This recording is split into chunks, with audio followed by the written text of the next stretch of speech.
Peace.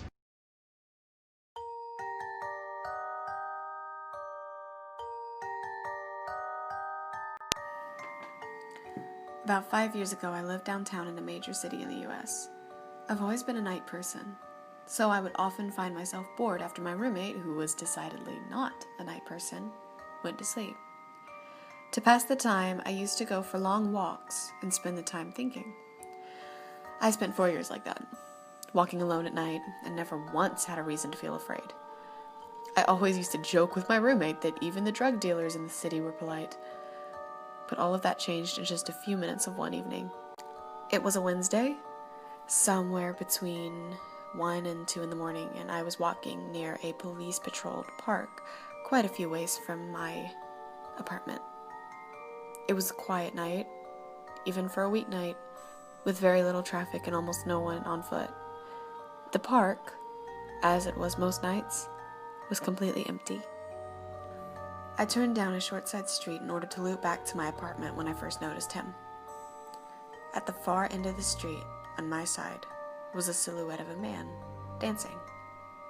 It was a strange dance, similar to a waltz, but he finished each box with an odd forward stride. I guess you could say he was dance walking, headed straight for me. Deciding he was probably drunk, I stepped as close as I could to the road to give him the majority of the sidewalk to pass me by. The closer he got, the more I realized how gracefully he was moving. He was tall and lanky and wearing an old suit. He danced closer still, until I could make out his face.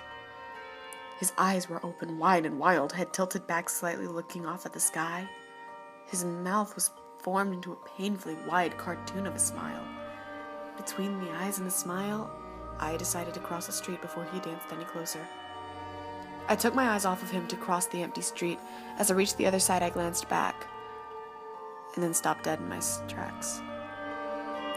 He had stopped dancing and was standing with one foot on the street, perfectly parallel to me. He was facing me, but still looking skyward, smile still wide on his lips. I was completely and utterly unnerved by this. I started walking again, but kept my eyes on the man. He didn't move. Once I had put about half a block between us, I turned away from him for a moment to watch the sidewalk in front of me. The street and the sidewalk ahead of me were completely empty. Still unnerved, I looked back to where he had been standing to find him gone. For the briefest moment, I felt relieved, until I noticed him. He had crossed the street and was now slightly crouched down. I couldn't tell for sure due to the distance and the shadows, but I was certain he was facing me. I had looked away from him for no more than 10 seconds, so it was clear that he had moved fast.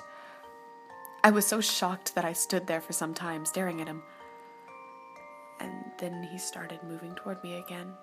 He took giant, exaggerated, chip-toed steps, as if he were a cartoon character sneaking up on someone, except he was moving very, very quickly. I'd like to say at this point I ran or pulled out my pepper spray or my cell phone or anything like that, but I didn't. I just stood there completely frozen as the smiling man crept toward me.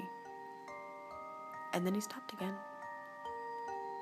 About a car length away from me, still smiling a smile, still looking to the sky. When I finally found my voice, I blurted out the first thing that came to mind. What I meant to ask was, "What the fuck do you want?" in an angry, commanding tone.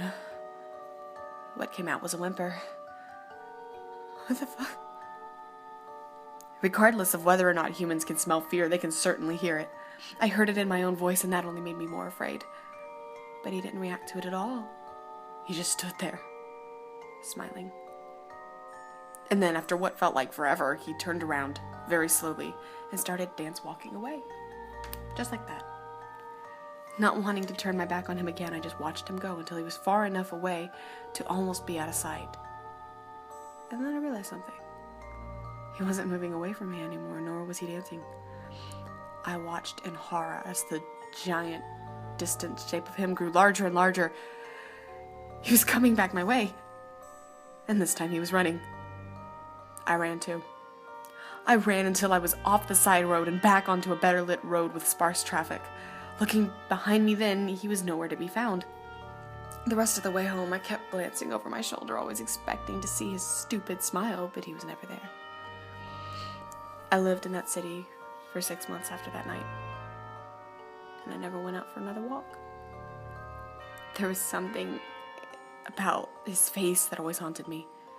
He didn't look drunk, he didn't look high. He looked completely and utterly insane. And that's a very, very scary thing to see.